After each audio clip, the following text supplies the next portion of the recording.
الله نزل أحسن الحديث كتابا متشابها مثانية تقشعر منه جلود الذين يخشون ربهم ثم تلين جلودهم وقلوبهم إلى ذكر الله ذلك هدى الله يهدي به من يشاء ومن يضلل الله فما له من هاد أفمن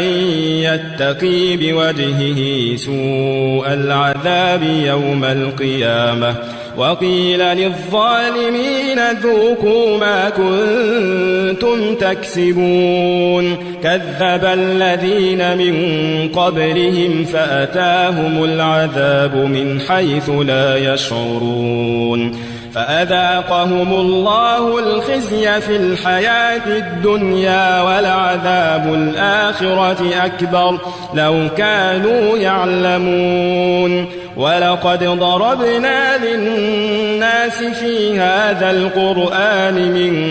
كل مثل لعلهم يتذكرون قرآنا عربيا غير ذي عوج لعلهم يتقون ضرب الله مثلا رجلا فيه شركاء متشاكسون ورجلا سلما لرجل هل يستويان مثلا الحمد لله بل أكثرهم لا يعلمون إنك ميت وإنهم ميتون إنك ميت وإنهم ميتون ثم إنكم يوم القيامة عند ربكم تختصمون فمن أظلم ممن كذب على الله وكذب بالصدق إذ جاءه أليس في جهنم مثوى للكافرين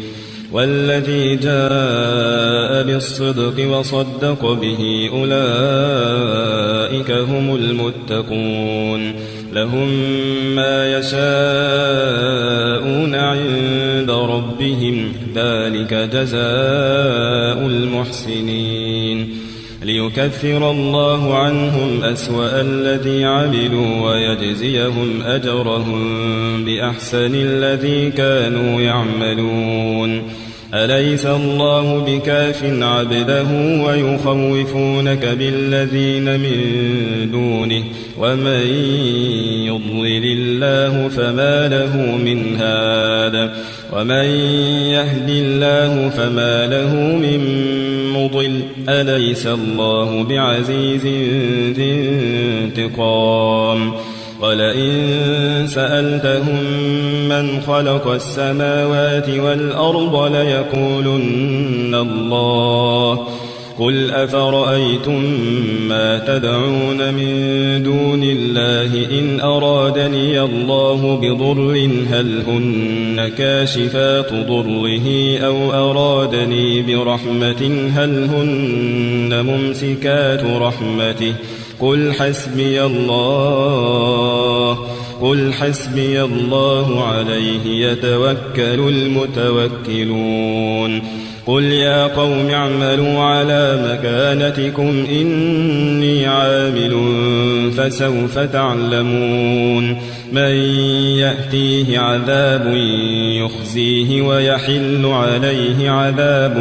مقيم إنا أنزلنا عليك الكتاب للناس بالحق فمن اهتدى فلنفسه ومن ضل فإنما يضل عليها وما أنت عليهم بوكيل الله يتوفى الأنفس حين موتها والتي لم تمت في منامها فيمسك التي قضى عليها الموت ويرسل الأخرى إلى أجل مسمى إن في ذلك لآيات لقوم يتفكرون أم اتخذوا من دون الله شفعاء قل أولو كانوا لا يملكون شيئا ولا يعقلون قل لله الشفاعة جميعا له ملك